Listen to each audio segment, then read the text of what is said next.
Tak, já vás všechny vítám na dnešním webináři. Jsme teďka na posledním týdnu listopadu a dnešní téma tak je samoaudit. A je to vlastně přesně navazující na druhý týden, který jsem měl taky na sobě. A to bylo o rozvaze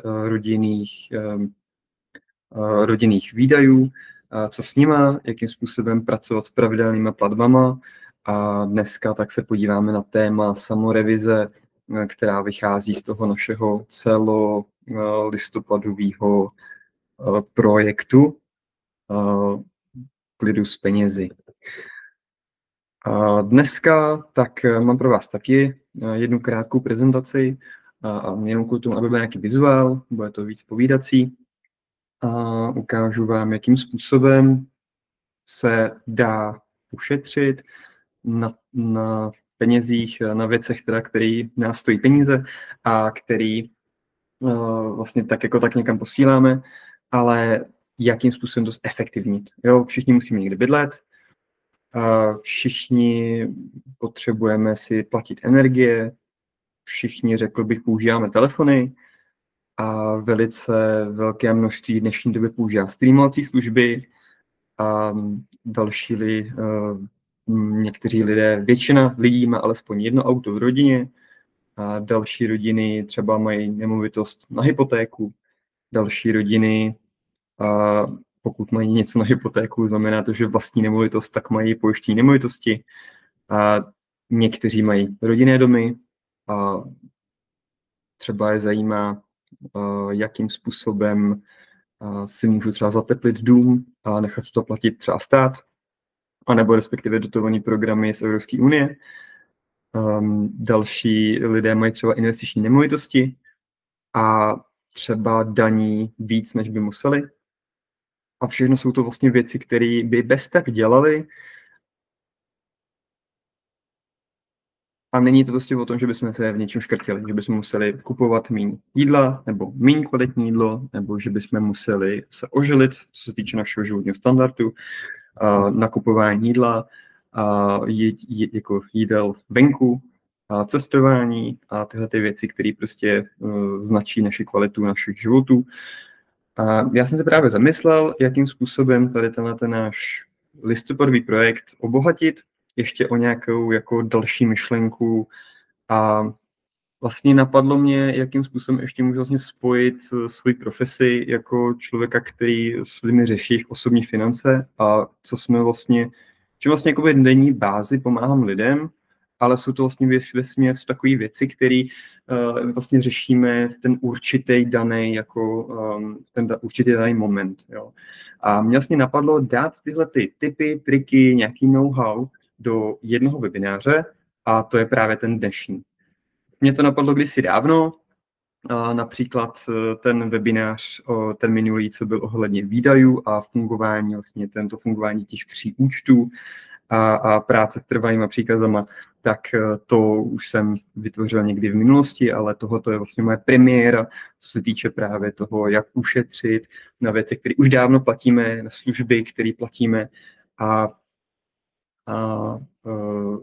aniž bychom se museli nějakým způsobem škrtit nebo utahovat opasky. Tak, já to teďka nasdílím. Tak, výborně. Je to vidět? Je to vidět? Super. Screen. Tak. Výborně.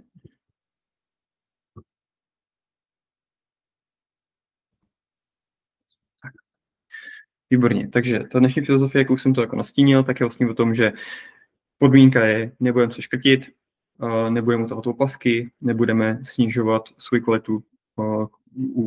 kvalitu našich životů, životní úroveň, protože mojí vizí jako osobního finančního poradce u lidí tak je, aby se lidem lépe žilo, aby vlastně se mohli mít líp a aby si tu svoji kvalitu života, ten svůj životní úroveň udrželi klidně i v době, kdy už prostě nebudou pracovat, nebudou v tom aktivním věku a aby si tu kvalitu života mohli zachovat, i když už budou starobní důchodci. A hledáme tedy hlavně efektivitu a šetřit na věcech, které už prostě v dnešní době platíme. Asi jako první skupinu, kterou bych dal a vlastně jako taká jako nejslabší, protože je spoustu lidí ještě v dnešní době, kteří mají své bankovní účty založené třeba od 15 let nebo od 18 let. A u spoustu lidí, věřím, tak už je ta doba docela dlouhá a banky nemají typický důvod, proč poplatky, které tenkrát lidé úplně normálně museli přetrpívat, jako výběry z bankomatů jiné než své banky, a poplatek za vedení účtu, poplatek za nějaký transakce, poplatek za nějaké jako výpisy. A věřím, že spoustu těch jako dinosaurů tam ještě pořád jsou. Pak jsou tady nějaké banky, nebudu jmenovat, které si na tom vyloženě založili ten svůj úspěch založil na tom, že říkali, že to je bez poplatku, myslím, to je zdarma. Všichni asi víme, která zelená banka tohle to je. A ti právě jako v Čechách udělali velkou díru do světa. A proč to tady mám, je to takový jako nejslabší odvar, ale furt se to děje, ten drobný nešvar a spoustu lidí mají ještě nějaké takovéhle poplatky a ten nejpitomnější je vedení účtu, víceméně poplatek za to, že my tím bankám necháváme naše peníze na účtech, aby s nimi mohli nakládat a půjčovat i dalším lidem. Je to hloupý a ty poplatky, ne ty lidi, ale koukněte se, jestli náhodou tohle není jeden z vašich případů. Začínáme velice územně, tak startujeme kupředu. Streamovací služby. Tohleto je vlastně věc dnešní doby, že před už jen tak 8-9 lety, někdy v době, kdy prostě Netflix začínal, tak samozřejmě měl ty filmy, měl že všechny, jiný streamovací služby neexistovaly a v té době prostě byl Netflix, že byl velice levný, byl bez reklam, měl víceméně skoro všechny filmy, protože jiný streamovací služby nebyly a nevadilo jim, že se sdílí hesla. Od té doby, za těch posledních 5 let, jenom se to jako hrozně moc změnilo. A kromě toho, že se samozřejmě ty služby začaly jako rozrůstat, tak se zároveň omezily takové věci jako sdílení hesel a ty ceny vlastně letí furt nahoru. To znamená, jeden způsob, jakým se tohleto dá srazit, tak je možnost vlastně rotace těch jednotlivých služeb, prostě nemít 4, když víte, že na to vlastně jako člověk jako nekouká. A vlastně je to vlastně nějaká čistka, kterou jsme udělali sami s Lucí právě díky tomu našemu projektu, protože jsme si nevšimli, jak to člověk jako nepozoruje, že se nám tam propašovaly nějaké služby, které tam jako nemají co dělat a které se tam furt sami obnovují a mají tam prostě uložený na tu naši kartu. Takže my jsme třeba za ten měsíc na těchto streamovacích službách ušetřili 600 korun. Takže věřím, že když se na tohoto jako lidi zaměří, tak dokážou ušetřit jako několik set korun měsíčně jenom tím, že si zrevidují, co mají aktivního, co platí, protože například tady zmiňovaný Disney, tak ještě minulý měsíc stál asi 220 korun, teďka se to zvýšilo na nějakých 340 nebo 360 a jako pokud to člověk zároveň jako nepoužívá, a další možnost prostě jako je ta zmíněná rotace. Takže tohoto spíš jako taky doporučení. Opět není to žádné jako není to nějaký jako úžasný nápad tady tohoto světoborný, ale je to druhý level. Tak, třetí level. Mobilní operátoři a energie. No to jednou balíčku dohromady. Efekt jednoho hovoru. Většina lidí tohoto zná. My můžeme platit celý roky za náš paušál nebo za náš tarif a vlastně až v momentě, kdy nás zkusí přetáhnout konkurenční operátor, tak teprve v ten moment zjistíme, že když se teda jako odhlásíme z toho našeho tarifu, tak ten náš vlastní operátor nás začne tahat zpátky, že najednou ten náš balíček mají o několik set korun levnější. Proč na tohoto čekat? Proč čekat nějaký 2-3 roky, než nějaký konečný jako telefonista nás zatelefonuje, aby jsme šli k nějakému jako jinému operátorovi. Pojďme to udělat rovnou. My jsme to udělali takhle s Lucí jako minulý rok A fakt se to povedlo, o několik stovek měsíčně se nám naše účty za telefon snížily. A teďka vlastně už to děláme na bázi čtvrt roku, jestli náhodou ten náš tarif, co tam máme, tak jestli ho jako nechtějí zase dát jako, jestli tam jako není něco lepšího pro nás momentálně. Ať už cenově, anebo když už, tak ty balíčky samozřejmě data, to prostě roste, že dřív to byla 1 gigabyte internetu a dneska 20 je málo. Už je to prostě jako, dnes už se vlastně řeší, jak moc rychlej ten internet je a jak moc je neomezený. Což samo je docela psycho, když je neomezený, tak je neomezený, že? Takže další věc, tady 4. level, tak jsou energie. Energie, myslím, elektrické energie a plynu, protože samozřejmě hlavně jako v nedávné době, kdy začala válka na Ukrajině, tak jsme moc dobře pocítili, co se může stát v momentě, kdy ceny letí vzhůru, kdy ceny letí nahoru. A jako 3/4 republiky tohleto velice jako vyšokovalo. A teďka máme zrovna jako dobu, kdy ty ceny samozřejmě od té doby hodně klesly. Neříkám, že jako letí dolů, ale je to momentálně doba, kdy se jako spíš pohybují níže než v minulosti. A je tam jeden jako takovej tip, zkuste si najít Free for You. Je to vlastně služba, která nabízí spotové ceny. Spotové ceny znamená, že vám nabízí energie za ten tarif, který je v ten daný moment, jo, protože samozřejmě ceny fluktuují nahoru a dolů a je tohoto jedna z těch služeb, která bez toho, ani byste se musel zavázat, tak má to vlastně jednoměsíční výpovědní lhůtu. Typicky, když se podíváme na jiné služby, ty největší v republice, tak vy tam musíte mít několikaletou smlouvu, fixaci a tak dále. A v momentě, kdy porušíte tu smlouvu, což taky poznalo spoustu lidí, tak samozřejmě dostanou nějaký velký poplatek a pak najednou začnou litovat, že se vůbec do něčeho jako začalo šťourat. Tohle je jenom takový tip, možnost vlastně ušetřit na tom, že nemusíte mít fixované vysoké ceny, ale můžete se podívat, jestli pro vás třeba zrovna by nebylo výhodnější, pokud tam třeba na konci té fixace, jestli se ten spot pro vás nemusí vyplatit.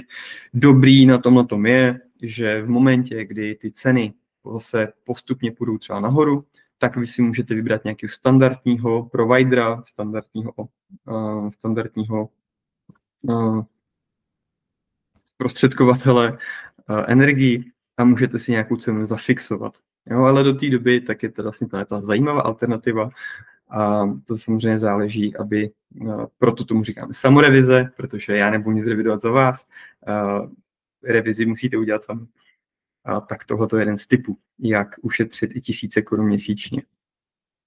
Tak teď už se dostáváme do těch finančních věcí. První z nich, spoustu lidí to ví, ale není to úplně jako všeobecná znalost. A to je, že autopojištění, povinné ručení, havarijní pojištění, tady tyhle ty autopojištění, tak oni mají pravidlo, respektive české pojišťovny, tak mají takový napsaný pravidlo, že prostě zkusí jednou za rok, kdy se končí ta výročí té smlouvy, tak vám vlastně pošlou nabídku cenovou na další rok, za to, že vám to prodlouží. Tady tohoto typicky bývá něco mezi, jsem vypozoroval, 8-12% za rok, navýšení z té částky, co jste platili předchozí rok. A oni vlastně tak jako nevtíravě pošlou ten dopis, zároveň posílají dopis, nevím, jestli úplně všechny pojišťovny posílají ještě e-maily, protože e-maily lidi čtou, dopisy moc ne, tak jestli to náhodou takový šikovný trik, nevím. A vlastně jde o to, že lidi se tomu úplně v pohodě můžou bránit. Jo? Můžou zároveň jít za tu svou pojišťovnu a říct, hele, to ne, já chci tu cenu stejnou, jako jsem měl do teďka. A nebo prostě tady ten trh tak jako obrovský a tak jako propojený a tak strašně moc konkurenční, že úplně v pohodě dostanete jako stejně kvalitní pojišťovnu, možná i s nějakým navíc balíčkem nebo nějakou lepší asistencí, nějakým jako odtahem o nějakých třeba 10 000, od nějakých 10 až 50 kilometrů dál, tak určitě tohleto měnit, jednou za rok prostě si na to nechat trošku času a podívat se na to, jestli zrovna tady jako tady ten Příklad, jeden z mých klientů, který jsem tam anonymizoval, tohle to bylo přesně to navýšení, který dostal a poskočilo mu to o 1700 ročně. Teď si představte, že ta pojistka ještě s havarijním pojištěním, to auto stojí 500 000 a ta pojistka může být v pohodě za 20 000 ročně. Tam se potom ty úspory hledají docela dobře. Tak. Další příklad, který jsem se s vámi chtěl podělit, spoustu lidí opět tohleto vůbec netuší. Já jsem to sám nevěděl, než jsem začal dělat tu svou práci, kterou dělám. Tak ona funguje i množstevní sleva na pojištění majetku. Tohle je konkrétní případ jedné rodiny na Moravě, která má velký rodinný, dvoupatrový, dvougenerační dům. Z toho v obě ty rodiny, co tam žijou, tak jsou sourozenci, každý má už svoji rodinu a obě ty rodiny, tak každá má ještě investiční byt. To znamená dům, byt a ještě vinný sklípek. Když měli všechny tyhle ty majetky pojištěný na každý vlastní smlouvě, tak platil nějakých 30 500. Ty smlouvy nebyly špatný. Ty smlouvy byly dobře nastavený a ani nebyly dražší než zbytek trhu. Co se ale, když jsem tam potom přišel, tak jsem vyzkoušel možnost to jako spojit do jedné smlouvy, což opět ne každá pojišťovna umí. A došli jsem takový úspoře peněz, že všechny ty majetky za správnou hodnotu, zároveň za velice komplexní balíčky, jo? Takže ten dům, tam je ta nejdražší částka, který sám stál asi 19 000 z těch 30, tak on sám vlastně je pojištěný na velice vysokou hodnotu reprodukční, která tam má být, protože je to prostě barák jako hrad. A takže jako není to, že bychom jako šetřili na tom objemu toho, co v tom je. Je to opravdu jen tím, že jsme tam dali jako několik nemovitostí nahromady a pojišťovna vlastně za odměnu, tak jim dá tu slevu. Není to ojedinělý, teďka jsem to zrovna udělal ještě s jedním klientem na západě, neměl tam chatu, měl tam zase 2 investiční byty a svůj vlastní dům, ve kterém žije a udělal to úplně stejný kotrmelec. Ta cena šla prostě velice rapidně dolů. Takže zároveň nemusí to být od jednoho jediného majitele, můžou to právě být lidi v rodině, ideálně v rodině, anebo dobří přátelé, nebo prostě lidi, kteří mají nějaký pojistný zájem na tom, aby ten druhý prostě nevyhořel, nebo aby nepřišel o majetek. Jo, je to dobrý tip, jak k tomu ušetřit. A další, co tady je další úroveň, tak je životní pojištění a konsolidace úvěru. Trošku mi tady docházely ty slajdy, tak jsem to všechno skonsolidoval do jednoho. Skonsolidoval jsem konsolidaci úvěru s životním pojištěním na jeden slide. O co tady vlastně jde? Co vlastně vidím na tom trhu velice často, a bohužel je to ještě takový jako evergreen v české kotlině, a to je, že každý vlastně kam přijdu, tak má pojištěnou hospitalizaci, nějakou jako 1000 na noc v době, kdy prostě jsou v té nemocnici. To je jedno, že do té nemocnice šli jednou za 15 let a vlastně byli tam jeden den na jednodenní chirurgii a potom je pustili. Tady tohoto připojištění stojí třeba 150 Kč jenom za toho tam mít.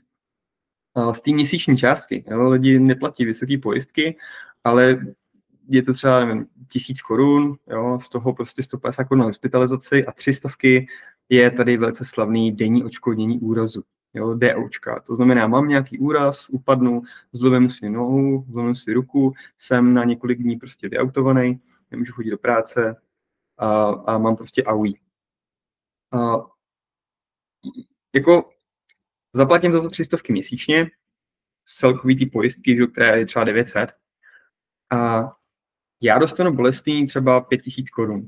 Viděl jsem vlastně největší, co bylo plnění, to bylo 12 000 Kč. A to bylo prostě, že ten člověk jako fakt měsíc byl doma. A jedna vlastně v tomto případě funguje nějaký jako nemocenský volno, zároveň, že pokud člověk je zaměstnání a není ičář, není podnikatel, tak prostě má volno placení, volnou práci. A když si vememe, že dostanete nějakých 5000 za plnění nějaký malý prkotiny, která se prostě sroste, ale dávám nějakých 300 korun měsíčně, tak vlastně stačí si spočítat, že prostě za 2 roky nebo 3 roky tady toho placení, tak já vlastně tu částku mám jako zaplacenou. Na druhou stranu, co tam vlastně tím lidem paradoxně chybí a stojí to úplně stejně, to jsou 300, jsou takový ty velký závažný rizika, typu trvalé následky úrazu, jo, invalidita, jo, státní invalidita, nebo trvalá invalidita z důvodu onemocnění. Jo? Jestli jste někdy viděli tabulky, z jakého důvodu, z jakého procenta jsou lidi invalidní z důvodu úrazu nebo bouraček, jo? Nebo že od někud spadli, tak vlastně ve skutečnosti ta statistika mluví, že 3% všech lidí, co jsou invalidní, tak byli z důvodu takového pádu, nebo že si něco usekli, přišli o končetinu, anebo že by měli nějakou bouračku. 97% lidí, kteří jsou v invaliditě a pobírají státní invalidní důchod, protože nemůžou chodit do práce, tak jsou z důvodu onemocnění. Nejčastější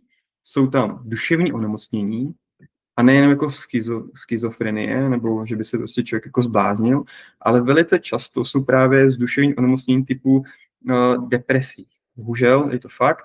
A ten velice jako smutný trend jako začíná u mladé generace, kde vlastně prakticky každý třetí dítě jsem někdy četl, že každý nějaký třetí, čtvrtý dítě, co odejde jako ze základky nebo ze střední, tak prostě už má jako nějakou diagnózu. A vlastně bude to do budoucna, se očekává, jako bude ten trend jako ještě horší. Jo. To znamená, to, že nějakých třeba 50% lidí končí v invaliditě, neschopnosti pracovat, chodí do práce z důvodu depresí, tak je to prostě jako, je to hrozný. A málo kdo ví, že i proti tomu se dá pojistit a většina, nebo jsou některé pojišťovny na trhu, které dokážou tady tohoto pojistit i v případě té nejnižší invalidity, což je invalidita typu 1, jo. Ale prvního stupně. Ale není to zdaleka to nejsou všechny pojišťovny, to znamená opět na tohoto buša. A jak říkám, těch 300 měsíčně, vy můžete dostat 5 milionů korun na invaliditě, jo, nebo za 300 můžete dostat 2 milionovou částku na trvalých následcích úrazu. To znamená, pokud přijdu o kus končetiny, nebo přijdu třeba o oko, nebo přijdu nebo že o obě oči, tak ztráta obou očí tady tomu základu, to znamená 300 korun měsíčně, znamená výplata 20 milionů. Jo. 20 milionů za to, že člověk přijde o zrak. Kompletně je to strašný. A když porovnám, že dám 300 za to, že dostanu 2 až 20 milionů, porovnání s tím, že dostanu 5 000 korun za to, že jsem prostě nemehlo, tak si říkám, že mě ta pojistka hlavně má krýt, když je nějaký prostě velký průšvih, a ne když mám prostě AUI. Jo? Takže filozofie je taková, vy nemůžete porazit pojišťovnu jako kasino a nemůžete ji porazit. To není to, že vlastně já si tady platím něco, aby se mi vyplatilo to mít, protože v momentě, kdy vy plníte ty úrazy moc často, tak vám za prvý ta pojišťovna tohoto zruší a vyplatí vám to třeba 3krát, ale pak už řekne dost a zruší vám to. A nebo vás možná můžu nahlásit jako potenciálně pojistního podvodníka, protože nikdo tak moc často zrakvený nebývá, až na nějaké výjimky. A já bych tohoto nechal. Druhá část je konsolidace úvěru. Tady myslím si, že je největší přidaná hodnota, jak reálně můžete ušetřit částky, které musíte prostě někde platit, protože lidi si koupí auto, lidi si prostě potřebují zařídit třeba rezervu, pokud ji nemají, něco se stalo a najednou byli bez peněz, zároveň můžou tam být nějaké jako urgentní rekonstrukce, můžou tam být peníze na začátek podnikání. Jo. A typicky to je právě jako auta, který my Češi vlastně se kvůli ním úvěrem úplně nejčastěji. Teďka tady je vlastně příklad jednoho leasingu, který jsem viděl. Pán tam měl 11% per annum, jo, ročně, a my jsme mu z toho udělali 5,31. To znamená, ta splátka vlastně šla z 8,5 tisíce na 5 300. A to už je úspora reálních prostě 3 200 korun.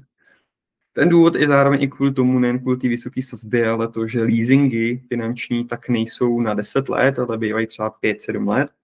A s tímhletím, ještě s tou nižší sazbou, tak se vlastně ta splátka úvěru dala snížit a ještě trošku roztáhnout, aby právě ulevila tomu rodinnému rozpočtu. U toho druhého příkladu, tak tam bylo sloučení více úvěrů, kreditka, nějaký kontokorent a ještě normální úvěr. A bylo tam 400 000, jenom tím, že se to právě refinancovalo na 5,5%, tak opět tam byla úspora 1000 korun měsíčně. Jo, konsolidace všeobecně je výborný nápad, protože nemáte tam těch institucí několik, máte tam prostě jako jednu splátku a zároveň je to velice dobře uhlídatelný, že prostě žádná splátka vám neuteče, jo, čímž potom se člověk dostává do prodlení a do nějaký spirály.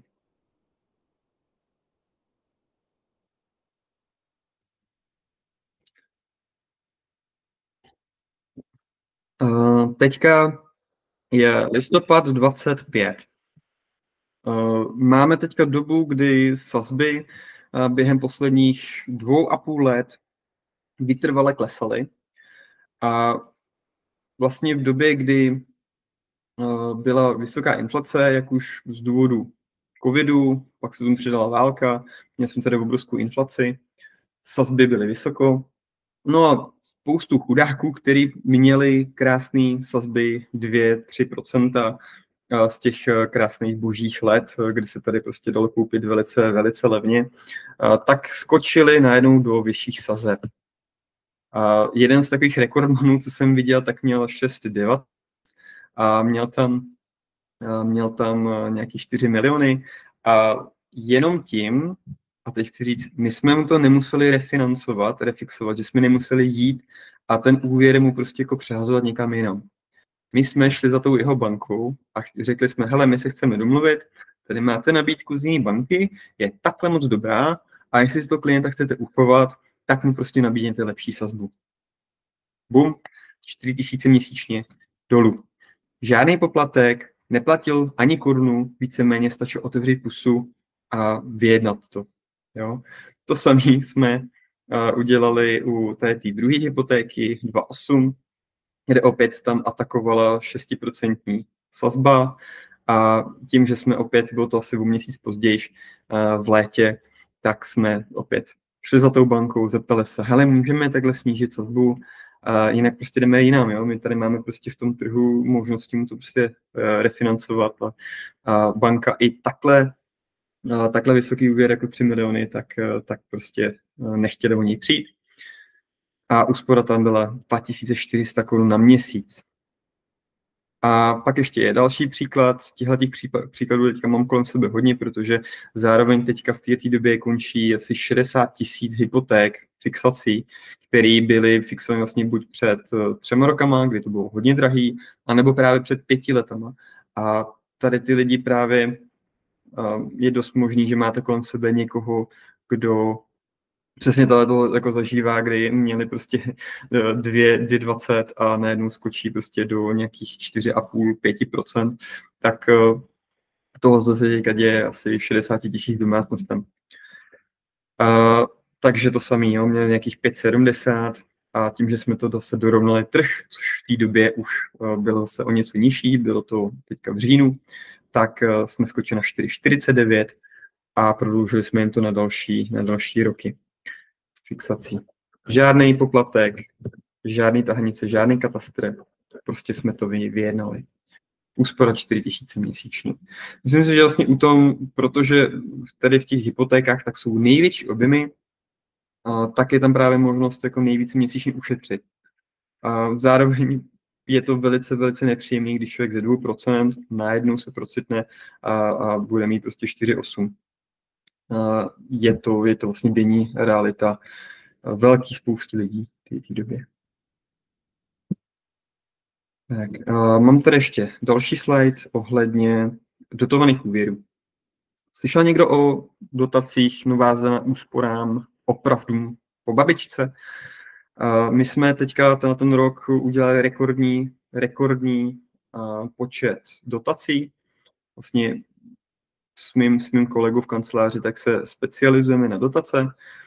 A znamená to, že jakmile je tam nějaký dům, který je starší několika let, tak vy jste mohli reálně nechat si zaměřit tu nemovitost, udělat tam plášť, zateplení, vyměnit okna, zateplit to od spoda, zateplit to od zhora a v ten moment prostě člověk mohl dostat až 1,5 milionu koruny té dotace. K tomu se ale vázala ještě jedna velice fajn věc a to byl dotovaný úvěr. Ten dotovaný úvěr člověk mohl mít až do dvojnásobku té získané dotace. To znamená, bylo možné získat 1 milion korun v pohodě a další 2 miliony na to, na levný úvěr, který má 2,18%. Jo, jestli dneska prostě hypotéka je 4,5, tak vlastně polovina toho je ten dotovaný úvěr, který na 25 let. A pokud si člověk zvolil tu dražší variantu, která byla nějaký 2,95, takže lehce pod 3, taky mají fixovanou ne na 5 let, ne na 10 let, ale na plných 25 let.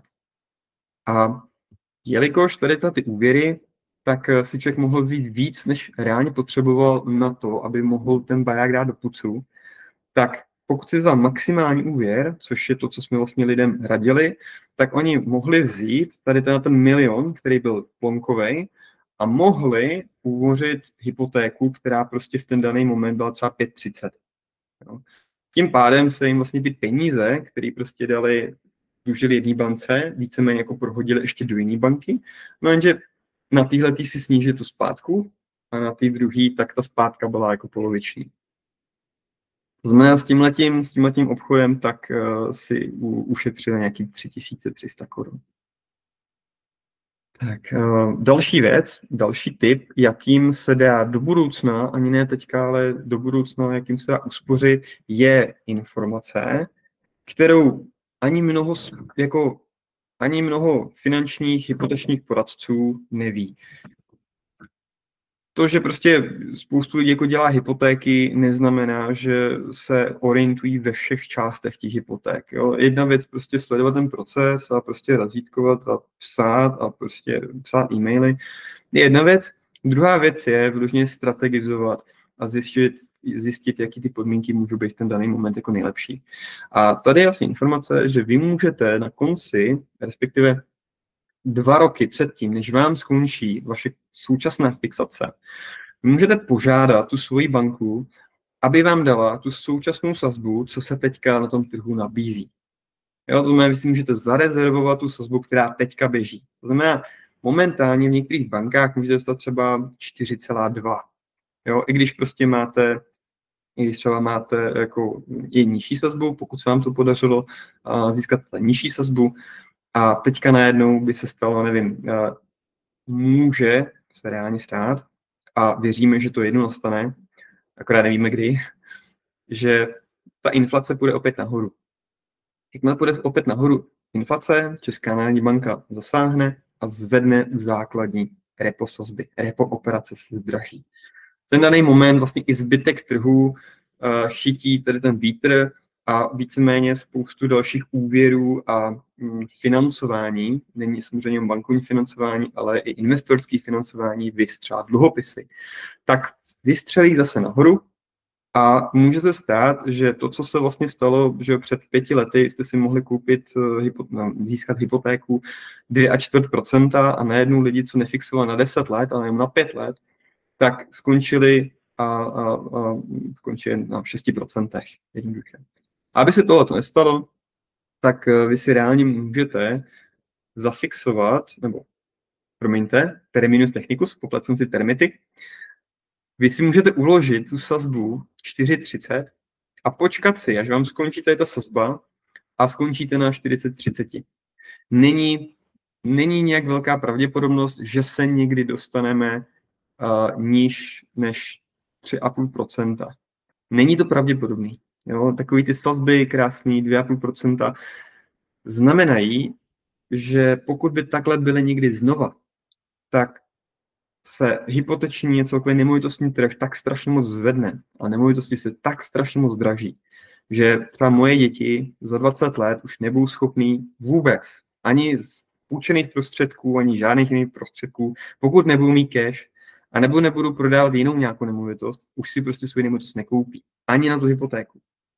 Takže je to jednoduchý, jo? Protože pokud budou takhle levné hypotéky, no tak si všichni řeknou, ježišmarja, super, levný financování, pojďme to koupit. Jenže když máte v republice malou dotaci nového bydlení a všichni by naopak kupovali, tak máte obrovskou poptávku, ale nízkou nabídku. A tohleto pravidla trhu znamená, že cena půjde logicky nahoru. A pokud by tohoto bylo neustálé a trvalo by to několik let, tak ta cena by vyskoupila tak nahoru, že by se potom muselo jako něco nutně stát. A pokud by se nic nestalo a ty trhy by zůstaly takhle, tak to znamená nějaká pro budoucí pokolení, že to nedostupnost bydlení bude ještě daleko totálnější. Co chceme říct, nebo co chci říct já za sebe, že 4% jsou super sazba. Jo? 5% je super sazba a 4% je výborná sazba. Takže aby se právě nestalo, že za 2 roky nebo za rok a půl skončí ta současná fixace a nevím, může se stát, že se opět procitneme jednoho dne a bude hypotéka za 6%. V tomto případě modelovaným tak je ušetření na 5 milionové hypotéce. Pokud by se tohoto stalo, tak rozdíl mezi 4,3 a 6%, což by byl ten relativně katastrofický scénář, tak byl nějaký 5 000 korun. No a mám tady poslední věc a to je, že když takový malý disclaimer, já nejsem daňař, ale daně mě baví, zajímám se o ně, jelikož je to relativně přirozená součást, jen ty řeším, tak musím mít nějaký daně šprtaný. A jedna z věcí, kterou potkám docela často, je u lidí, kteří mají investiční nemovitost, nebo mají svoji vlastní nemovitost a mají prostě jenom jednu nemovitost, prostě mají tam nájemníka a nemají třeba těch nemovitostí několik, ale prostě zdědili byt a tak si tam prostě někoho nechali bydlet. No a teďka samozřejmě co s tím, že musím to danit, musím se o to starat. A mám tam třeba ještě hypotéku, protože hypotéku na svůj vlastní dům nebo byt, ale mám ten byt investiční navíc. Tak co teďka vlastně s těma daněma? No, všude na internetu máte napsáno, že pokud máte prostě příjem z nějaký jako nemovitosti, z nájmu, tak ten nájem musíte danit a je teďka na vás. Jo? Jestli to budete komplikovaný, anebo jestli uděláte jednoduchý, prostě dáte tam paušál, že 30% tady z toho příjmu za ten rok, tak si můžete dát jakože do výdajů a zbytek, ta většina, bude zdaněná. Takže ze 200 000, tak ta daň 30% základu, respektive 70% základu, protože těch 30 znamená, že to se nám odečte, jo, to se jako nedaní, to je čistý. A z těch 70% tak se vám strhne 21 000. Jo, máte 200 000, vám přijde, 21 000 musíte odevzdat státu. Teďka je velice zajímavý, že pokud se na tohleto člověk zaměří a nemusí nutně být daňář, tak je možný uplatňovat reální náklady. Reální náklady se vám můžou snížit více než těch 30%. A tady ten daňový základ, tak jsou například úroky z hypotéky. Jo, můžete si, pokud máte hypotéku, ideál, můžete si o to snížit tady tyhle příjmy, tím pádem se dostanete na ten nižší daňový základ, zdaníte míň. A pak další způsob je, můžete si tam dávat třeba pojištění nemovitosti, ty nájemní, můžete si tam dávat další náklady spojený s tou investicí, to znamená třeba nějaký poplatky SVJ, a nebo nějaké opravy, nebo pokud se něco rozbilo, tak to můžete taky uplatnit. Ale co jako největší, a moc lidí o tom právě neví, tak jsou odpisy. Pokud si koupím nemovitost, můžu ji takhle mít třeba 10 let, a můžu ji odečítat vlastně z daní. Jo? Odpisy znamená, že mám hodnotu té nemovitosti, odečtu od toho pozemek, protože i když je to byt v bytovém domě, tak nesmím připočítávat pozemek, protože prostě zákony, že jo, dávají smysl. Takže odečtu od hodnoty toho bytu, za který jsem to pořizoval, odečtu ten pozemek a můžu vlastně si tady tu část dát poměrově do nákladu. A každý rok můžu si vybrat ideálně zrychlené odpisování na 10 let. A tady tohleto můžu vlastně každý rok krmit do toho daňového přiznání. A pokud ta částka dohromady třeba s tou hypotékou bude dostatečná, tak můžu si snížit zásadním způsobem ten daňový základ a ta daň nakonec nebude 20 000. A v velice častých případech, pokud těch položek, jako ty odpisy plus hypotéka, plus něco dalšího, typicky už tady ty dvě velké položky můžou stačit na to, aby ten daňový základ byl blízký nule. A tím způsobem naprosto legálním můžete snížit své náklady na to, co byste bez tak dělali, ale protože je to jednoduchý, jen tak jako napsat do daňovka, odečíst 30%, tak ale tady ten fakt vás stojí 21 000 ročně, což je prostě něco po 2 000 měsíčně. Jo, takže je to další trik, jakým způsobem ušetřit na něčem, co byste stejně museli dělat, protože pokud máte příjem z investičního bytu, tak a nedaníte to, nebo nedáváte to do daňového přiznání, tak je to daleko horší, protože až kvůli umělé inteligenci na nás přijdou, respektive přijdou na lidi, kteří krátí daně, tak se to pravděpodobně bude asi být schopný dohledat i zpětně. Takže rozhodně nekrátit daně, dělejte to legálně. To znělo blbě. Prostě bacha na finanční úřad, jakmile budou mít AI moc dlouho, začnu se s tím hrát a pak nás budou dohledávat, jestli náhodou někdo nespletl se v nějakých nulách. Super. To jsou všechny slajdy. Tak.